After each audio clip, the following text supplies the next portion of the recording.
কামিজের ফ্রন্ট পোর্শনটা থাকবে। আর ফ্রন্ট ব্যাক পার্টটা কিন্তু একসাথে দেওয়া। এটা হচ্ছে আমাদের ব্যাক পোর্শন। ব্যাক পার্টে কিন্তু একদম লাইট লাইট এমব্রয়ডারি ওয়ার্ক করা থাকবে। এটা হচ্ছে আমাদের ব্যাক পার্টের কাজটা। ফ্রন্ট পার্টটা হচ্ছে এরকম হবে, খুবই সুন্দর একটা কাজ করা থাকবে। এই ড্রেসেসগুলো কিন্তু এখন আপনারা ডিসকাউন্টে পাচ্ছেন, খুবই সুন্দর ডিসকাউন্টে পেয়ে যাচ্ছেন। সো হিয়ার ইজ দ্য স্লিভসটাও এমব্রয়ডারি করা থাকবে। অ্যান্ড দুপাট্টাটা পাবো আমরা প্যাস্টেল কালারের মধ্যে, খুব সুন্দর। অ্যান্ড এই ড্রেসেসগুলোর লেন্থ কিন্তু অনেক আছে, উইথ লেন্থ সবই অনেক অনেক অনেক দেওয়া আছে। So here is the dupatta হচ্ছে শিফনের মধ্যে খুব সুন্দর এমব্রয়ডারি করা।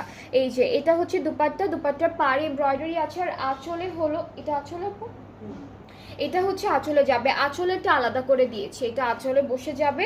ট্রাউজারটা ক্যামব্রিক কটনের, না সরি ট্রাউজারটা হচ্ছে লনের উপর জ্যাকার্ড করা, অ্যান্ড এই সুন্দর ড্রেসটা এখন আপনারা পাচ্ছেন মাত্র 9500 টাকায়, 9500 টাকা।